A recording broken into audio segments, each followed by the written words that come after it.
Olá, pessoal, tudo bem? Curso de Direito do Trabalho, né? Sexta-feira à noite e nós estamos na aula número 3.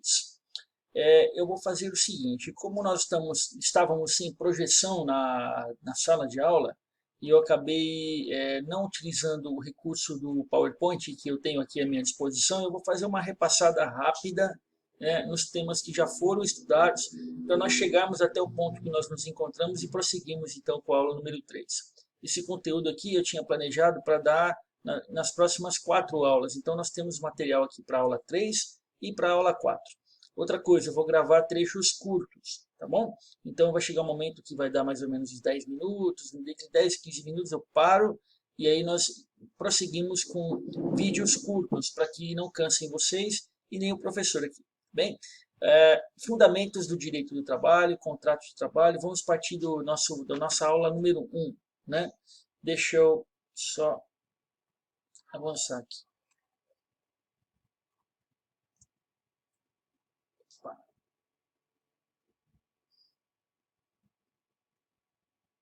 Aí, falamos do histórico do direito do trabalho, falamos que direito do trabalho, ele é um fenômeno, né, da modernidade. Ué, é que eu acho que eu avancei demais.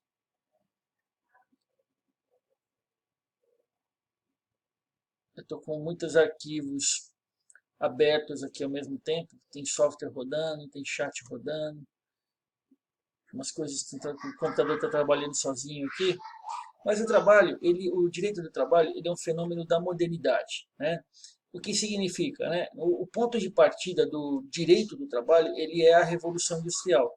De modo que na Idade Média, voltou, de modo que na Idade Média nós não tínhamos, né, o contexto, o ambiente institucional para sequer cogitar do direito do trabalho. Por quê? Porque a matriz, né, a base da organização econômica no que diz respeito à força de trabalho se dava pelo trabalho servil e pelo trabalho escravo. De modo que a Revolução Industrial ela marca, né, o início do direito do trabalho e ela coincide também com o fim dos regimes escravocratas. E aí fica uma questão: uma nova forma de organização da produção, a mecanização, os processos, o trabalho livre agora, inclusive daqueles que eram escravos, e isso então gera uma nova forma de trabalho que não é captada, né? Não se conforma, ela não cabe, né, dentro da estrutura da livre contratação que é apregoada no direito civil, que vem de uma tradição romana, de modo que nós temos agora a figura do trabalho subordinado. E aí, como combinar, né, liberdade e subordinação, né? Cria-se, né, o trabalho assalariado, né? Cria-se essa figura do trabalho que se vende a mão de obra de trabalho e se faz necessária, né, uma nova forma de compreensão dessas relações e de proteção dessas relações que tem também suas peculiaridades. A liberdade, então, eu coloco, né, o trabalhador não mais se sujeita pessoalmente ao empregador, como ocorre no trabalho servil, no trabalho escravo, e a subordinação, mas ele acolhe, né, a direção, o comando, sobre o modo de realizar essa prestação. De modo que nós não temos mais o sistema escravocrata e nós também não conseguimos colocar essa organização de trabalho dentro do sistema civil da mera prestação de serviço. E aí nós vamos mencionar fatores históricos que contribuíram para esse advento do direito do trabalho, que não nasce organizado, reconhecido, ele tem uma evolução, ele tem uma gradação. E eu então organizo esses fatores em 4 grupos. Eu mencionei os fatores econômicos, que são, eu diria, preponderantes, predominantes, a própria Revolução Industrial, a mecanização, a especialização do processo. Lá na teoria da administração, nós podemos evidenciar essa fase como a fase da escola científica, da escola clássica e da escola científica. Vamos lembrar também da indústria Ford, né, do modelo T, que é, assim, eu diria, o ícone, né, que vai expressar o advento da modernidade e do processo de fabril, né, que vai organizar, inclusive dar surgimento e crescimento às empresas. E nós vamos também perceber o desenvolvimento do comércio e dos bancos, da atividade bancária, né, como fatores econômicos que vão então conduzir a uma nova forma de trabalho. O segundo fator, eu acho que é o fator social, eu estou esperando ele estar lendo aqui. Fator social. O que é o fator social? É isso mesmo. Ele é aquele que vai evidenciar uma mudança, né, do comportamento da sociedade em face das questões econômicas. Então as pessoas deixam o campo e vão para as cidades, né? É o chamado êxodo rural.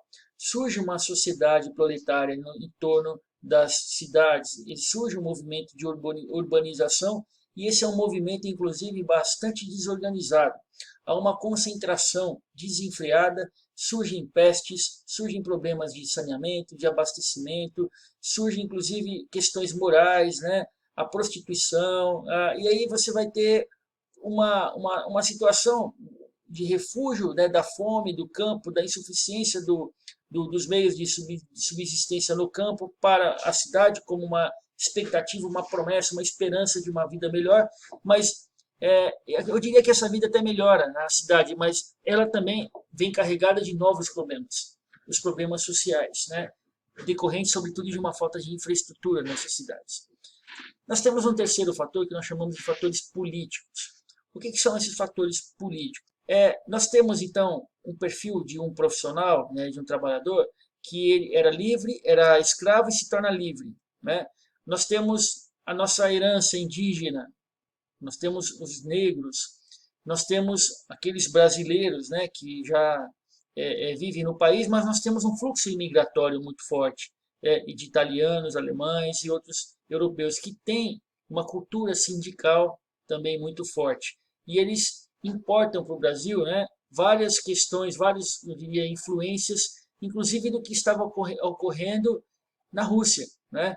Então, esses fatores conjugados, eles levam também para as fábricas, para as empresas, para a relação trabalhista, a descoberta de ação coletiva como instrumento de ação política e profissional.